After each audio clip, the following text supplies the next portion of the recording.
Francis. I'm the Queensland President of the Australian Institute of International Affairs, and I would welcome you all here tonight, both in presence at Holding Redlick, physically present in Brisbane, and also online wherever you are in Australia or throughout the world.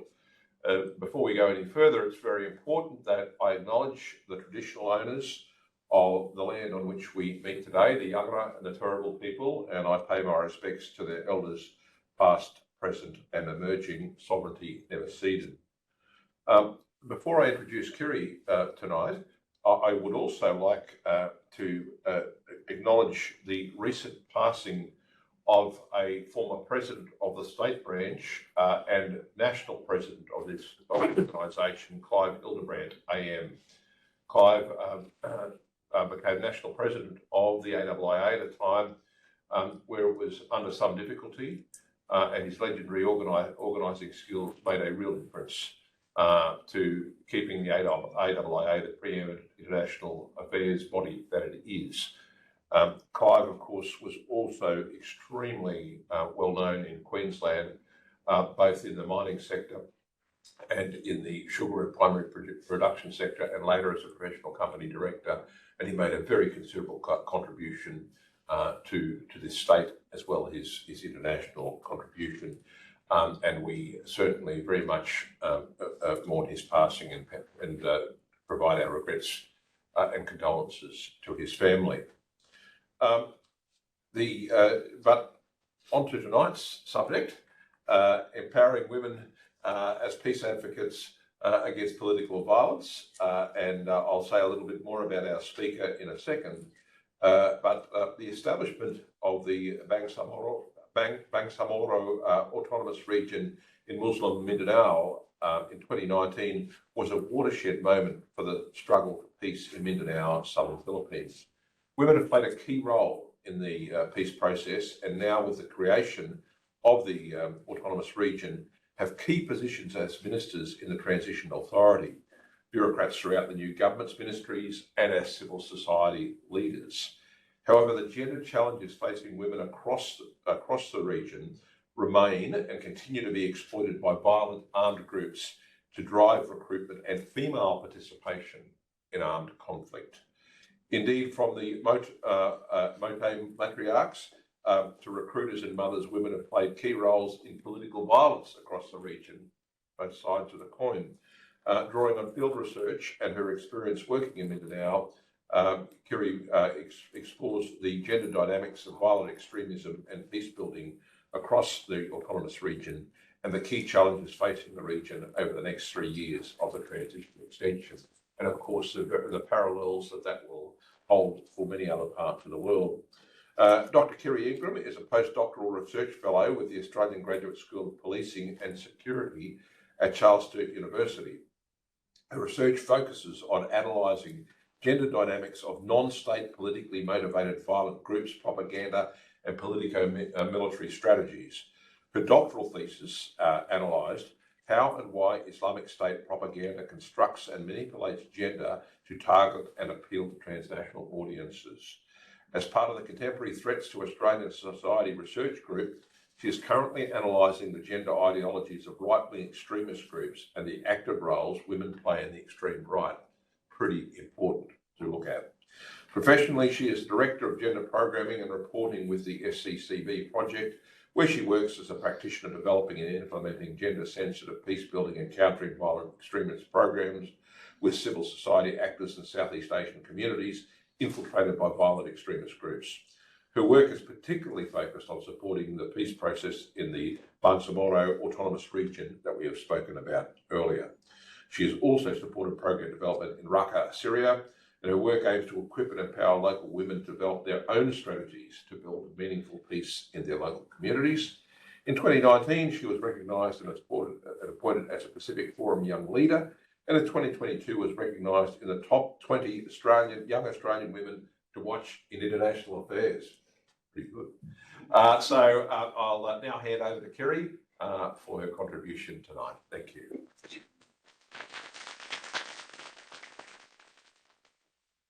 Hey, good evening, everyone. Thank you for having me here to present. Thank you for the introduction. It was very kind. To give you a little bit of more context on my work. So, following the Marawi siege in 2017, in the beginning of 2018, I started travelling back and forth to the southern Philippines. And my purpose there has been, as Paul said, to support the peace process.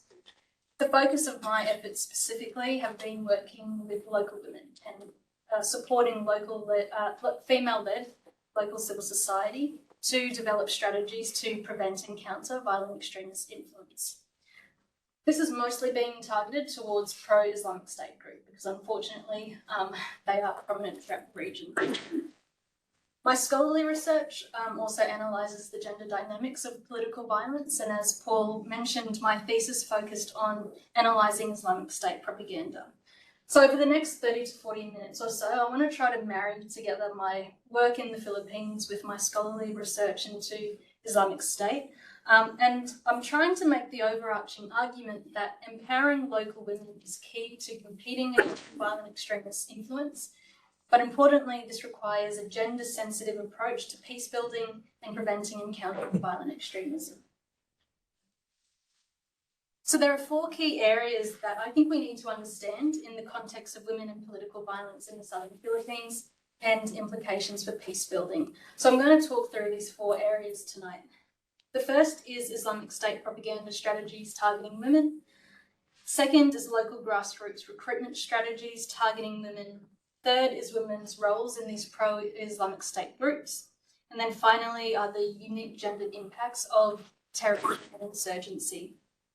And these 4 areas of research informed the COPE program, which is a female empowerment framework that I developed and have been implementing in the South in collaboration with local female-led civil society. Okay, so when it comes to discussions around women and ISIS, there are 3 persistent myths that we always see, and I want to try to dispel those myths in my talk tonight. It's really important that I do address these myths because our understanding of Islamic State, our understanding of political violence and women's participation shapes our response to the threat. So the first myth revolves around gender stereotypes, where we have these sensationalised depictions of female terrorists who joined ISIS merely as jihadi brides. They're portrayed as not being aware of what they were doing, or they're seen to be coerced into joining the group. So these portrayals have been particularly common in Western media. They have led into the second, which is that it is only men who engage in violence and women are inherently peaceful. As a result of this myth, women are treated as a lesser security threat compared to men. And there's an example I always like to show that really captures this myth in practice, and it demonstrates how our security responses can be seriously impacted if we conform to these gender stereotypes. So if we jog our memory back to 2019, ISIS lost its last slither of territory, a city called Baghouz. And what happened was that Kurdish forces gave the inhabitants of Baghouz, so men and women living under ISIS control, they gave them 48 hours to leave before the final onslaught of battle. All of the men who left Baghouz were immediately placed into detention facilities with an assumption that they were fighters. On the other hand, women were put straight into internally displaced persons camps, so IDP camps in Syria's northeast. So these are the Al-Roj and Al-Hol IDP camps. These are run by Kurdish SDF forces. They are only for women and children, but there are more recent reports that when boys reach the age of 12, they are then taken away from their mothers and sent to detention facilities. So we can see here that while men are treated as terrorists and put into detention facilities, women were essentially treated as victims and put into IDP camps. And so I think that this is where it can get quite problematic. So this is the example I like to use. So this image is of Zira Duman. She is an Australian, dual national with Turkey. And this photo was taken after she left Baghouz. She was entering into the IDP camp. But Zira is also captured here. She's yielding an AK in the caliphate, and this is one of her infamous tweets. Kill kuffar disbelievers in alleyways, stab them and poison them, poison your teachers, go to haram restaurants and poison the food in large quantities. So if Zira was a man, I doubt that she would have received the same response. Zira was eventually repatriated to Turkey. She was sentenced to 7 years in prison for membership to a terrorist organisation, but she was released 2 months after. And she's not the only woman to be released. About 800 women and children were released from Al Hol in 2019, soon after they were put into the camp. But a report released soon after interviewed some of the released women and found that although at the time they were assessed to not be a security threat, many were still strong and open supporters of ISIS. So, for example, one woman said, "I am happy to be released, but I hope that the Islamic State is back, that it will rule us once again." So I want to demonstrate tonight that women played an important role in advancing ISIS's strategic objectives, and they continue to play important roles both in Syria and Iraq, now that the group has transitioned back to an insurgency, and they continue to play important roles throughout the southern Philippines. And so this brings me to the third myth, which is that ISIS does not need women for achieving its strategic objectives, and I'll talk about this in more depth soon. So really, I have 4 key takeaways that I want to get across tonight. The first is that Islamic State has consistently made an effort to target and appeal to women in their propaganda and through local influence efforts. And this is because violent extremist groups such as the Islamic State, very simply, need women. They need women for their organisational success. Second, women are disproportionately negatively impacted by violent extremism. However, they also support and join these groups acting on their own accord, and their motivations are largely similar to those of men. Third, this means that it's necessary for our security responses to not treat women as if they are a lesser security threat compared to men.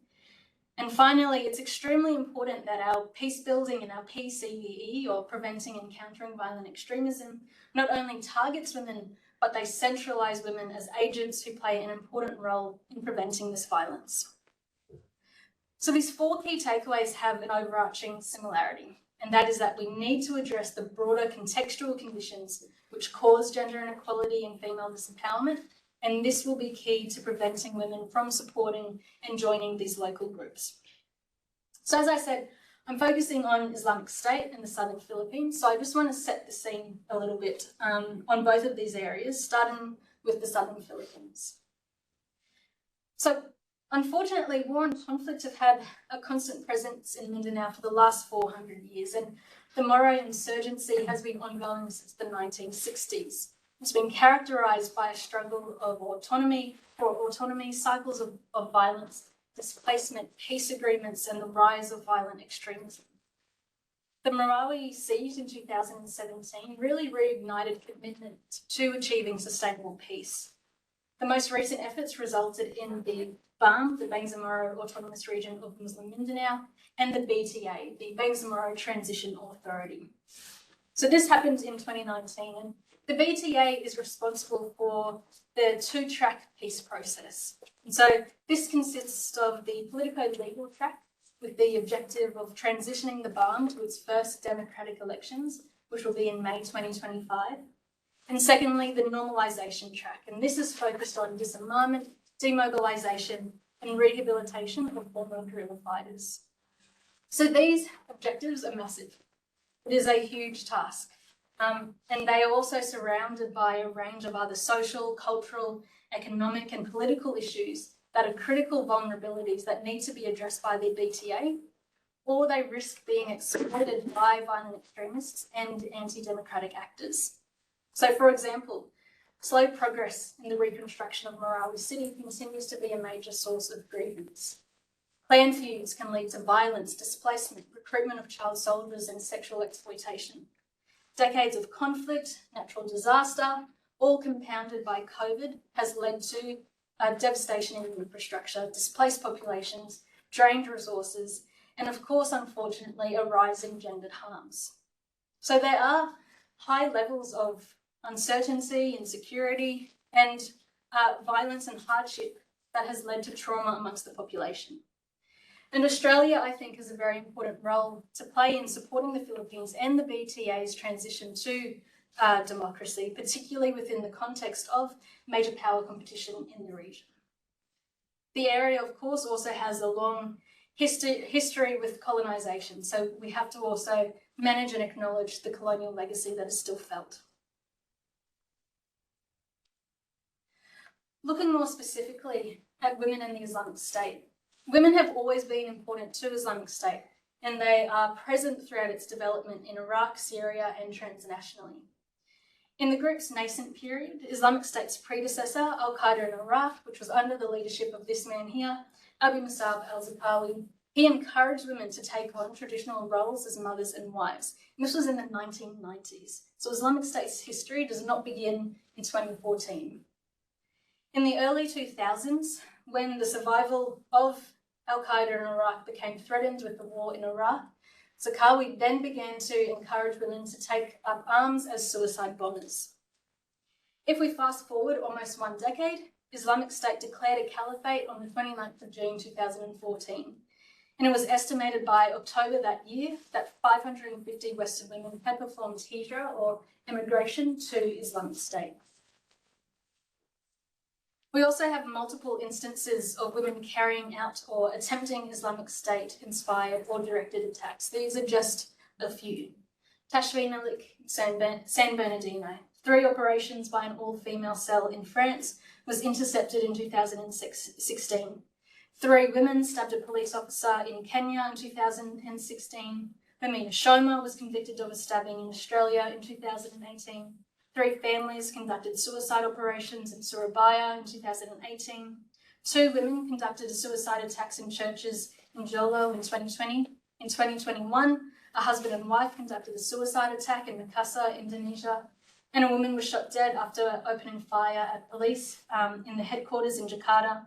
And in 2021, 9 Abu Sayyaf women were arrested with weapons. And again, this is just to name a few instances.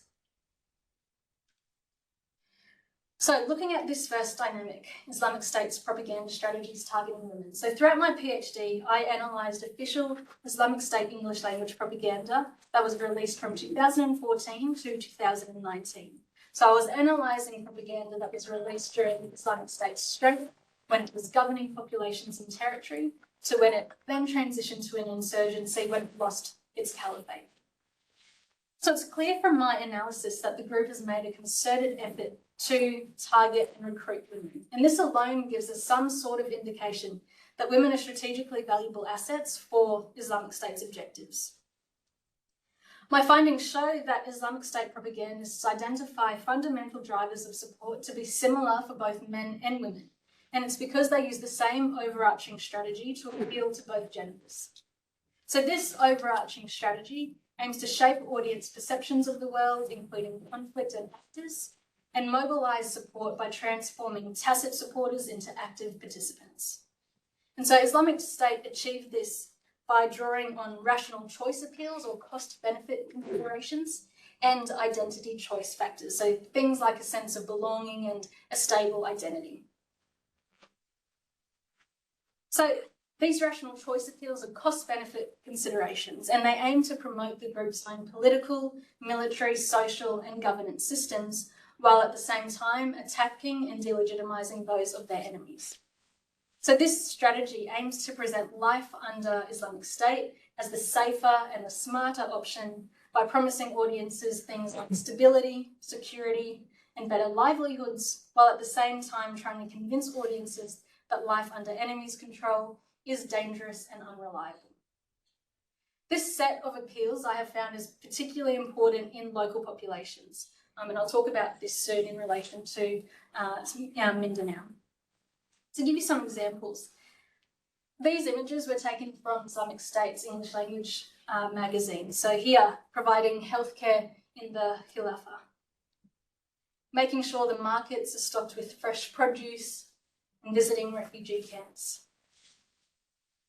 The Office of Consumer Protection inspecting the quality of food, and the Islamic State police patrolling the streets, keeping everybody safe. Now, when Islamic State makes an identity choice appeal, its messaging aims to offer readers an alternative frame through which to view and understand the world. And this frame emphasises the superiority of an in-group, who is, in this case, Islamic State and Islamic State-aligned supporters, and they frame the in-group as the bearers of all solutions.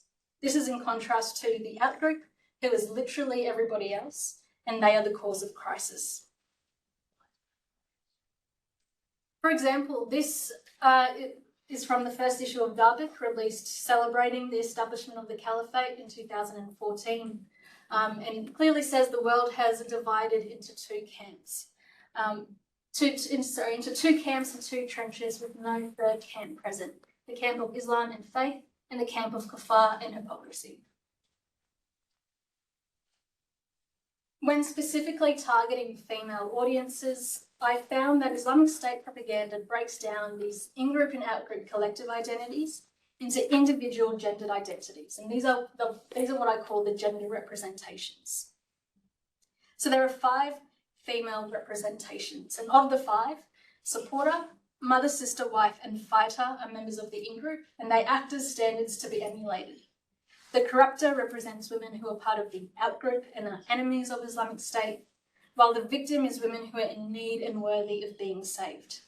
So these representations act as examples of how women should and should not behave, but importantly, they demonstrate the broad spectrum of different roles that women may take up within the organisation.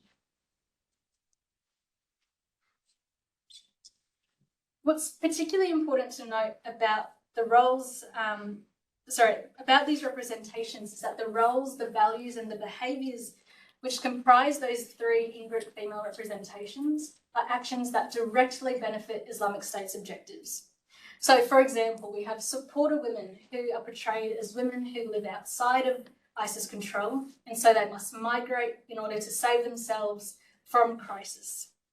Once women have migrated, mothers, sisters and wives are promised better livelihoods in the Caliphate, where they should raise the next generation of lion cubs and encourage their husbands to fight. Then, if conditions deemed necessary, fighter women should take up arms and support men on the front lines. In contrast, the values and the behaviours that characterise corrupted women are all actions that undermine Islamic State's politico-military objectives. So what people find most surprising when I present these findings is that these roles attributed to women are actually portrayed to be equally as important and powerful as male roles. So the messaging targeted towards women is designed to be empowering. Now, of course, we know in reality that women are important for insurgency movements. However, Islamic State severely mistreats women, from rape, torture, murder. But its messaging paints a different picture, and it's important that we have an objective understanding of these appeals in order to develop effective counter strategies. So to give you an example, this is from one of Islamic State's sisters magazines. So throughout Darbuk and Ramia, they had specific columns targeted towards women that were often identified as being written by a woman. This is from an article called A Jihad Without Fighting. And the author, Sumaya al-Muhajira, says, "As for you, O mother of lion cubs, have you understood the enormity of the responsibility that you carry? O sister in religion, indeed I see the Ummah of ours as a body made of many parts. But the part that works most towards and is most effective in raising a Muslim generation is the part of the nurturing mother." So it's important to acknowledge that this is a militarization of motherhood, and this has been common throughout history. The exploitation of women's reproductive capacities to achieve insurgent, nationalist and genocidal objectives is very prominent. Mothers are seen to be intrinsic to genocide as the guardians of purity and bearers of future generations, and this unfortunately can also make women targets of gender-based violence. This rhetoric was prominent throughout Nazi Germany, and it unsurprisingly has been replicated with ISIS. My research has also found that the use and prioritisation of these representations shift dependent on politico-military phases and socio-historical context.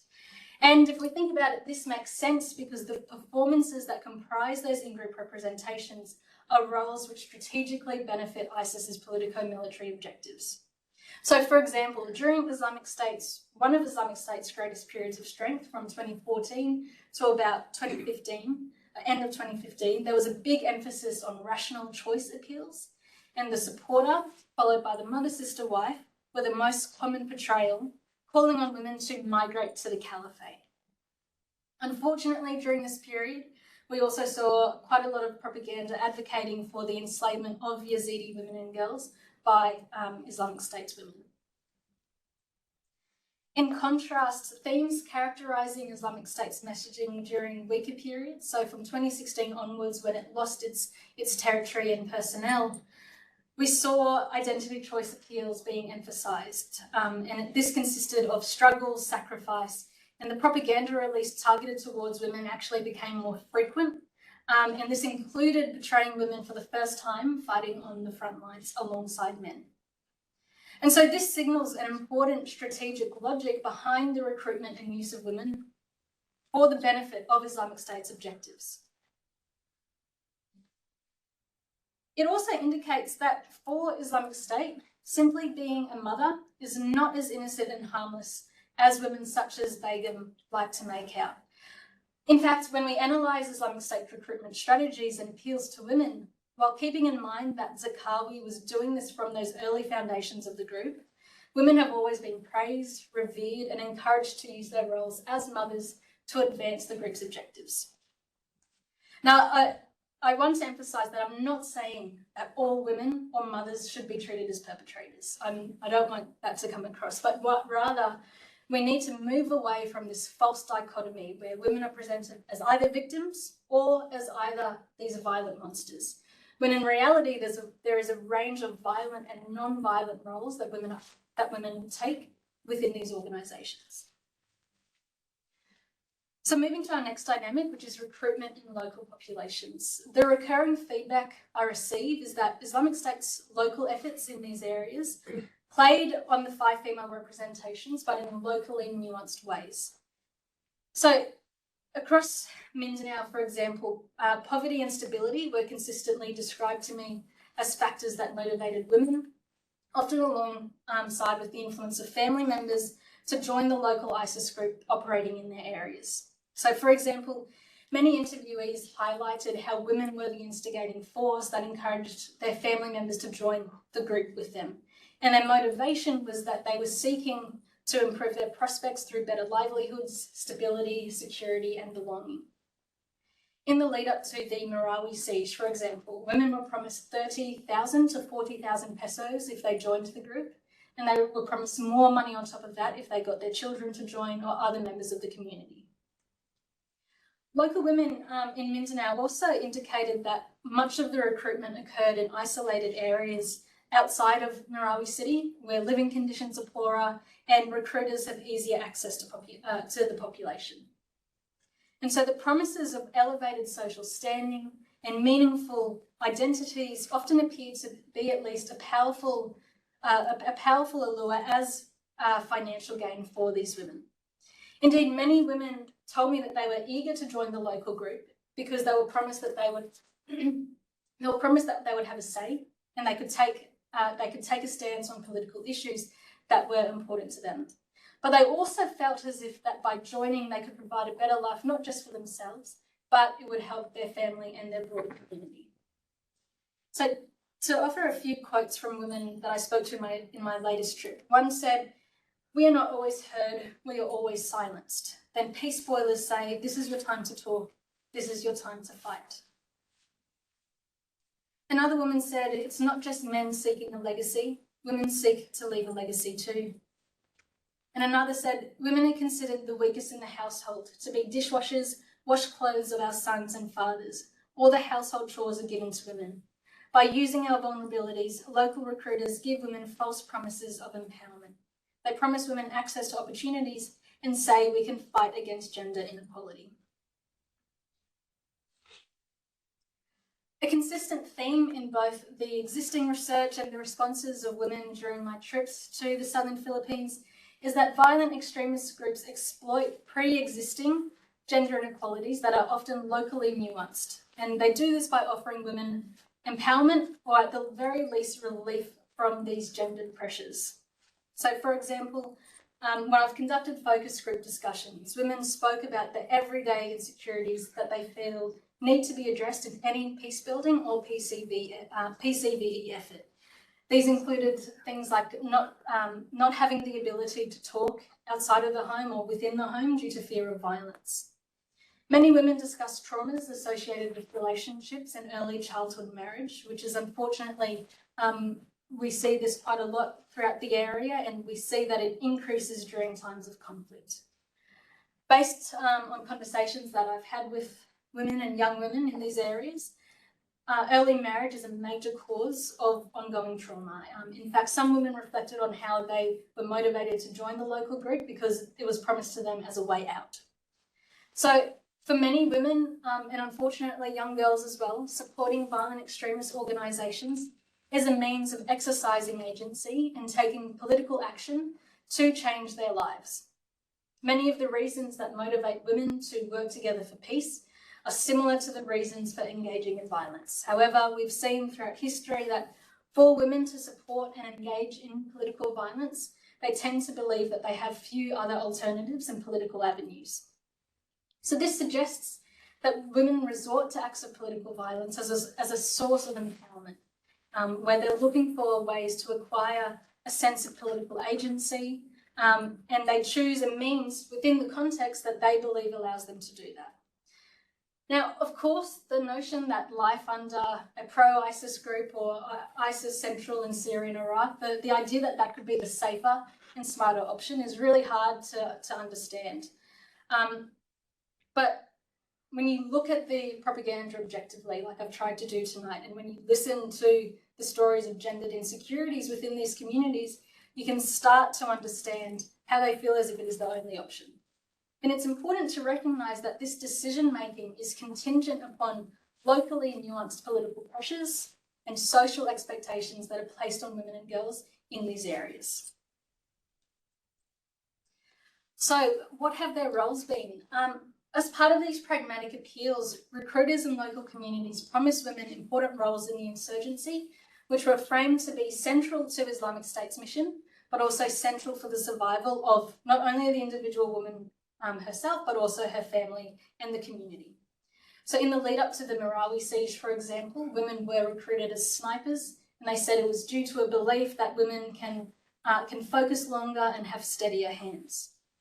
They've also been deployed as frontline combatants. We're seeing that still now, and as suicide bombers. So as analysts like Mia Bloom, Hilary Matfis, and Meredith Loken have researched extensively, many of these violent extremist groups recognise the strategic value of using women as suicide bombers.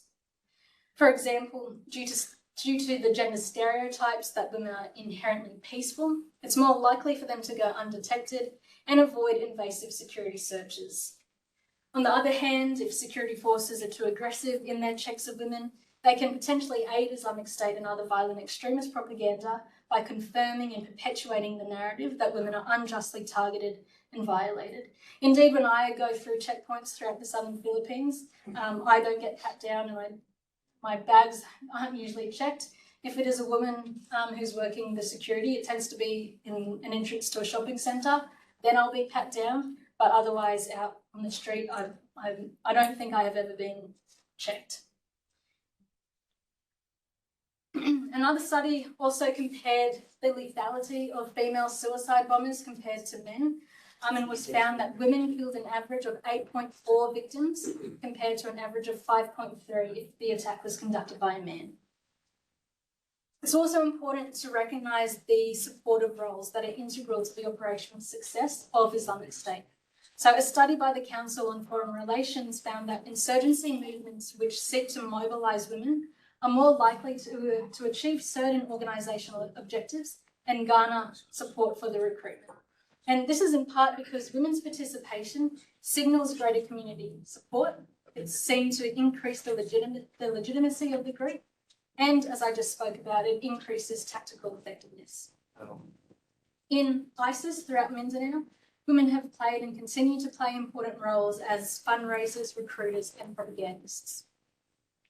We've also seen, as demonstrated with the family attacks, that familial roles are exploited where the matriarchal figure in the family or the community persuades the other members of the community to engage in violence. Again, this tactic is strongly evocative of the mother, sister, wife representation.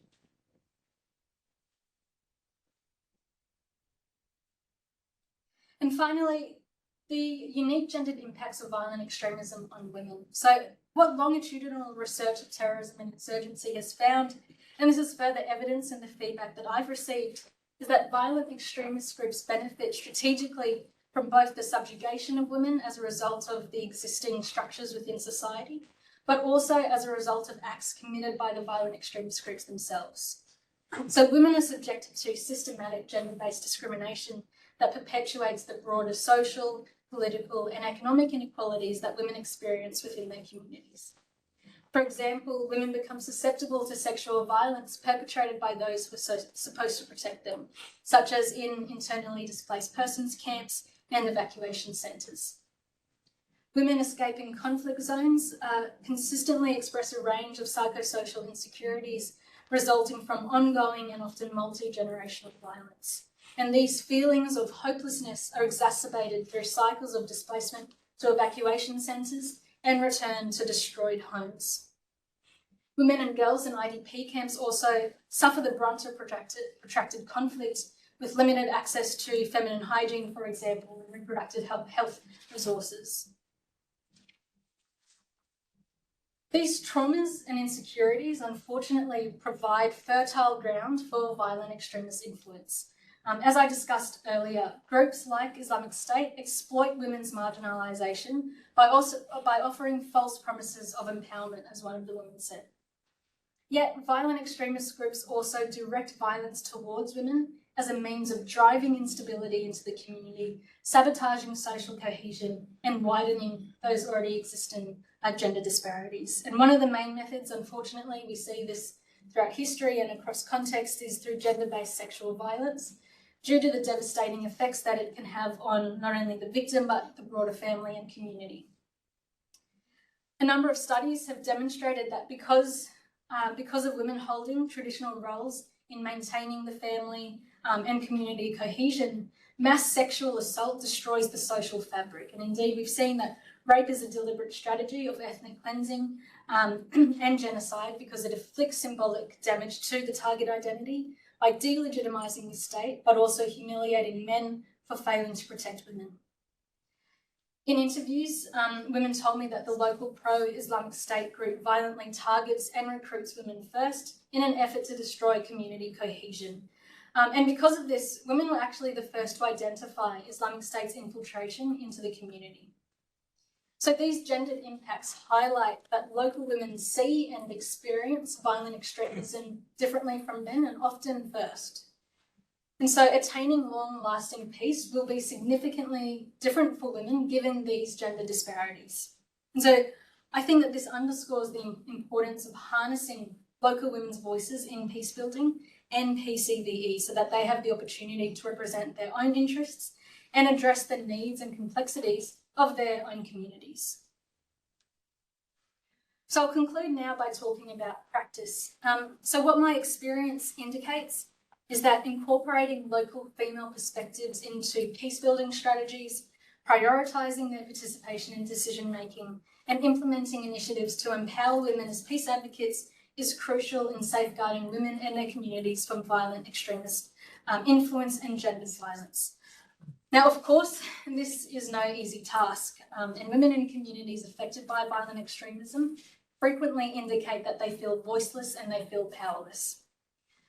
Furthermore, any local peace and PCVE activity needs to be run carefully and sensitively so that it navigates these existing gender, cultural and power dynamics to ensure that the safety and security of women are always prioritised. So a consideration of all these dynamics highlight that female empowerment and gender equality is key to making significant change in these susceptible communities. But I just want to quickly note here that, we hear and we talk about empowerment a lot, but we don't often define what we're talking about. So in my research and practice, I use quite a simple definition based on Nalia Kabir's work. So I view empowerment as revolving around two areas. So first is the ability to have agency and make choices freely and safely free from insecurity and violence. This is something that many women say they don't get to do. And then secondly is access to resources. Can women and men access the resources that they want, that they need, and again, without facing further insecurity or violence? So at the practical level, I developed the 4 pillars of the COPE framework: capacitate, to outcompete, persuade and empower. And this is designed to compete against violent extremist influence by positioning local women at the front and centre of efforts to address these key gender, psychosocial, political and economic vulnerabilities through a range of different actions. What's really important about these pillars is that they are very broad, and they are purposely broad on purpose, because the specific details of each pillar should be designed by the experts. And the experts are local women, it is not me. Local women are the experts on how violent extremism impacts themselves. So these pillars are broad guidelines designed to help facilitate centralising and empowering local women as defined by local women themselves. So what does empowerment look like to them? So COPE can be understood as a method or a broad guide to design and implement programming that is tailored to the local context. And I'll show you the rollout across Mindanao now. So the first pillar revolves around capacity building. So local women need access to workshops presented in the vernacular that provides them with an understanding of the dynamics that we've discussed here today, for example, including trends in violent extremist propaganda and recruitment strategies, broad principles for effective civil societies and PCB program design, and community-based approaches to peace building. These are also important forums to connect with other local women and learn about each other's experiences. So capacity building we found is important from a psychosocial perspective, because social activities where women can be, or at least feel as if they are able to affect change, are critical for psychological well-being and strengthening their sense of self-efficacy. It's really important, though, that this capacity building does not and should not purely revolve around education on violent extremism and peace building. It's also really important to identify potential knowledge gaps or important issues in the community that women want addressed. So, for example, if there are food security concerns, it could be useful to provide training on gardening and growing produce, which is an initiative that we have run. Training to girls and young women on the importance of feminine hygiene is a potential health-related capacity building exercise. Throughout the pandemic, we ran a lot of capacity building on the importance of social distancing and mask wearing and getting vaccinated. So capacity building can be broad in nature, but they should be tailored to the needs of the local community. The second pillar recommends providing support so that local women can address practical needs through community-based activities that are delivered with messaging that aims to amplify the reach and impact of those activities. So the idea of these community-based activities is that they offer an alternative to those violent extremist appeals and those false promises of empowerment. So, for example, the provision of feminine hygiene kits and IDP camps has been a really important initiative. The same with delivering food packages and child psychosocial development packs and activities. The third pillar focuses on persuasive communications that amplify those actions and that offer an alternative to the gender appeals promoted in violent extremist propaganda. And so persuasive communications are also important because they provide women with a cost-efficient and effective way of shaping audience perceptions on targeted issues. And then lastly, as I spoke about earlier, women are often the barometers of a community's susceptibility to violent extremism. But they need to feel safe and comfortable enough to approach the appropriate institutions necessary. Many women in Marawi said they knew what was happening around them, but they were simply too scared to speak up and say anything. And unfortunately now, they carry with them a lot of guilt, and many have said they feel like it was their fault because they didn't say anything. And so the final pillar focuses on empowering women through the establishment of women's networks. I've seen this time and time again in this work to accelerate a woman's empowerment, connect her to other women. These networks provide the means by which women can meaningfully engage with sectors that they may feel uncomfortable meeting with individually, such as security and law enforcement. And female-led civil society is also essential. They can be useful partners in mitigating violence, but they can also operate as a body to interact with local police and alert them to these gender issues that women are experiencing. Again, these networks are really important from a psychosocial perspective because access to trauma-informed care is vital, but as you can imagine in these contexts, access is extremely difficult. Clinical studies have shown, however, that in Malou, social connection and support in a physically safe space is critical for trauma recovery. And I've certainly seen this in my work and the focus group discussions that we conduct, where one woman will feel comfortable and safe enough to share her story of trauma, which will instigate many other women throughout the room to share their stories as well. Many women have expressed that it was the first time they had ever spoken about these issues, and it was simply because they had never felt like they were able to before. I think it's important and hopefully a successful initiative that we've established towards the end of last year is the Bangsamoro Women Peacebuilders Network.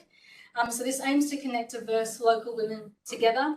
We facilitate the rollout of their own peacebuilding program.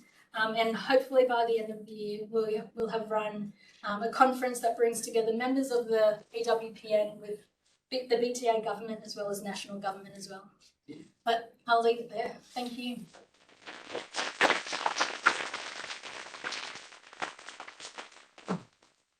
Well, as someone who, for much of my life, gives talks for a living, that was a masterclass in manner and method. So what a wonderful contribution. Very not only great content, but brilliantly delivered. Very, very compelling. The prerogative of the president is that he or she, in this case he, gets the first question. You spoke about in these communities the subjugation of women. And the tactics involved in recruiting people takes me to the incredible David Kilcullen quarterly essay, Blood Year, which is, for a read, just terrifying, but you can't put it down. And he spoke about in Iraq the recruitment tactic of actually attacking Sunnis to get Sunnis to attack Shias, to actually foment that, and then to create the circumstances where people want to then be recruited. He doesn't talk necessarily about women or men separately. How much of that has been a function of Mindanao? And you said navigating existing gender and cultural dynamics. How much, when you are in terms of the empowering solutions, if you look at, say, for example, Ireland, where women and men who opposed sectarian violence were then themselves targeted because they were seen to be the advocates. What evidence is there that you've had that happen with the very people you are supporting and working with there? And what have you done? Or sorry, what has not you? What has been the solution to that?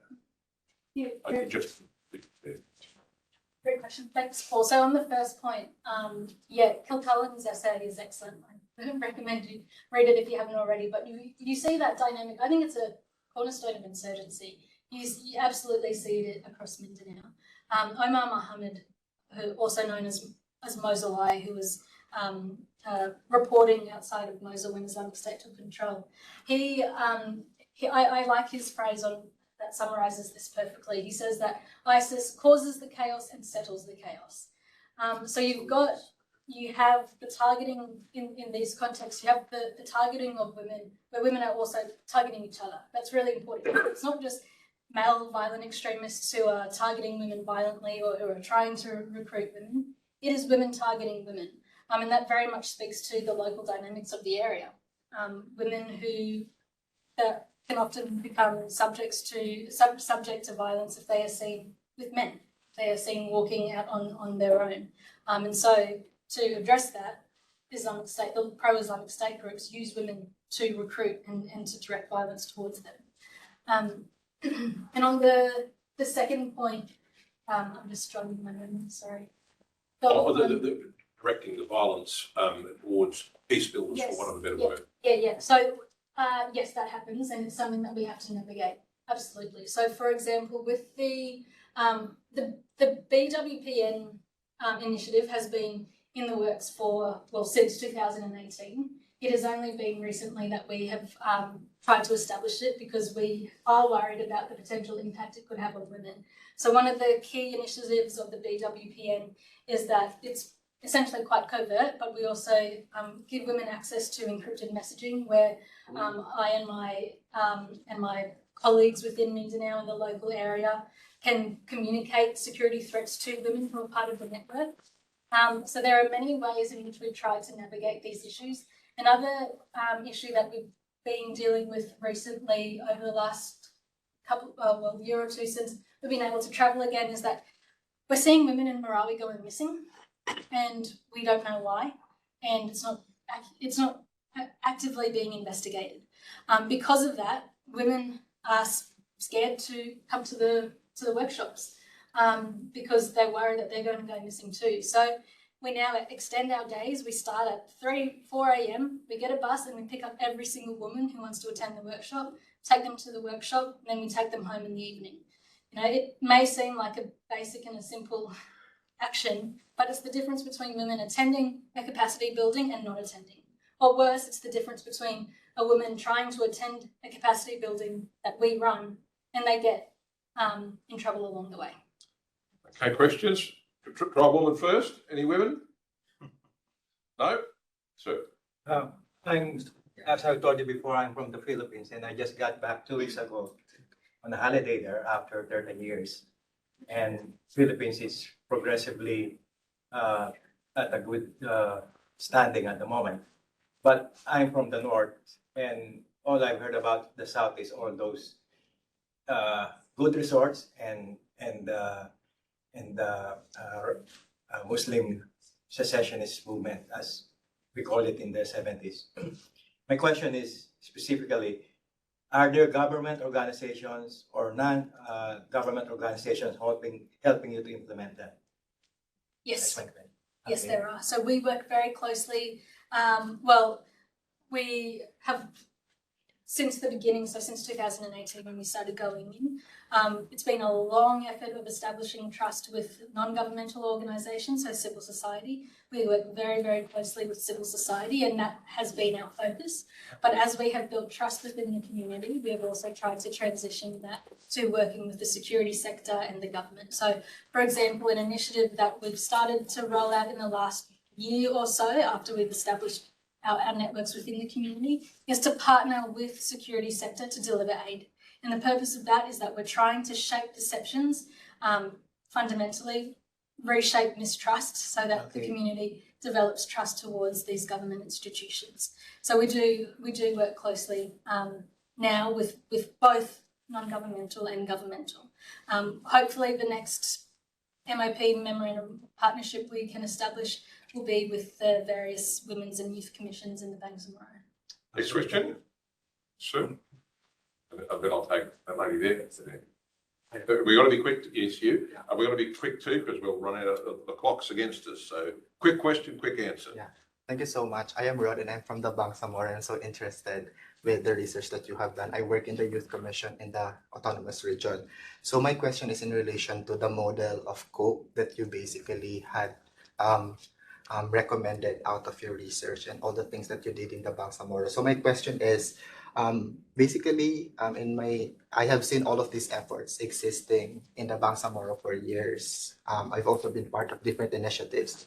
So my question is that, what does your research say about the status and the effectivity of existing state efforts for women empowerment, particularly in the context of mitigating women vulnerability to violent extremism? What do you think are the gaps? Because these things have been done for so long already. And why is it not working that up until now we see women as targets and active perpetrators for violent extremism?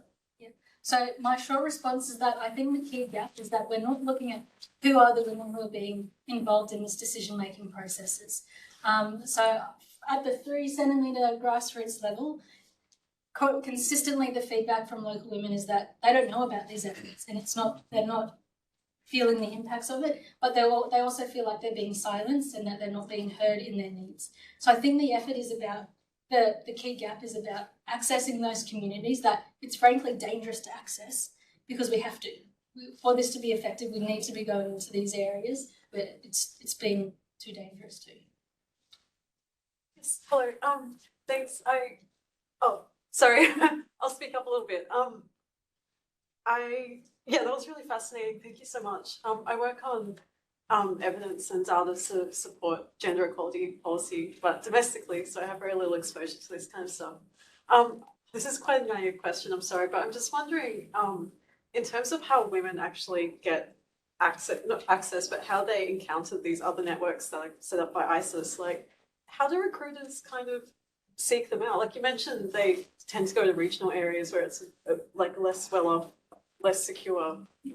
Yeah, how does it happen? It is years of influence efforts into the community. Yeah. So embedding themselves into the community and not presenting themselves as what we would see as violent extremists, for example. So in one of the previous workshops I ran, a woman in Marawi spoke about how she, in the lead up to the siege, there were people who were coming in who allowed women in the community access to the mosque, which was great for them. They hadn't had access to the mosque on a Friday afternoon before. But when they went in, they were also given money. And that turned out to be a recruitment strategy to the organisation. So women are promised, basic needs such as a little bit of money, a bit of food, which is under the guise of a violent extremist organisation. It's also kinship relationships as well. Right. We've got one online. Okay, we've got one online. We've got 2 here, and we're going to be really, really quick. So, Andrew, a quick question. Just very quickly, in regards to the rational choice approach by IS, have you noticed any efforts to say this will be a simple life for you? So a simplification of your life for you and your family? Absolutely. I think it is key to the messaging. ISIS offer a very simple picture of the world and a very simple solution. Come join the caliphate. You can live exactly how you want as a Muslim woman, as a Muslim man. Muslim women, if you join, you're promised stability, you're promised a partner, your children will have an education. It absolutely simplifies life for them. Yeah. Hi, I'm Queenie.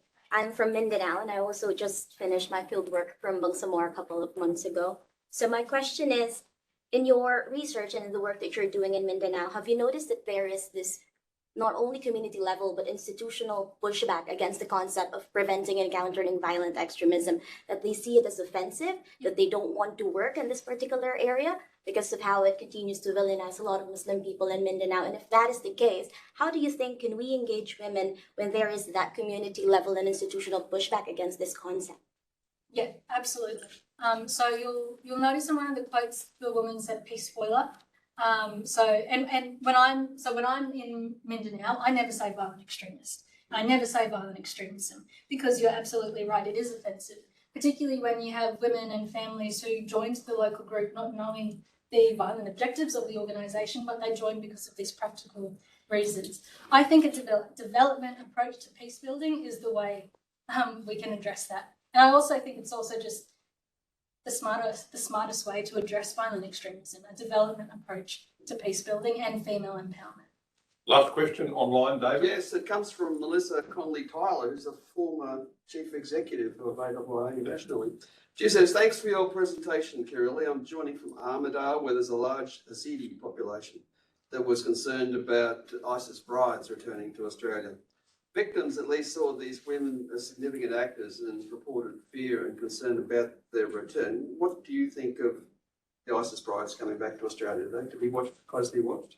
Yeah, I think so. And I think we cannot make the assumption that Australian women who joined Islamic State back in 2014 and 2015 were coerced. You hear that coming from Mariam Rad and Mariam Debussy, who are saying they were just conned by the boys. Absolutely not. No, and we need to be thinking about justice for the Yazidi population who is in our community. I think we should have repatriated back in 2019, but we should have repatriated and prosecuted. That's difficult because we need evidence. And evidence in this context is extremely hard to get. But we absolutely need to navigate this carefully, both because of the security threat, but also because of the Yazidi population and genuine victims who will feel that this move goes against them. Okay. Well, thank you very much, Kiriloi.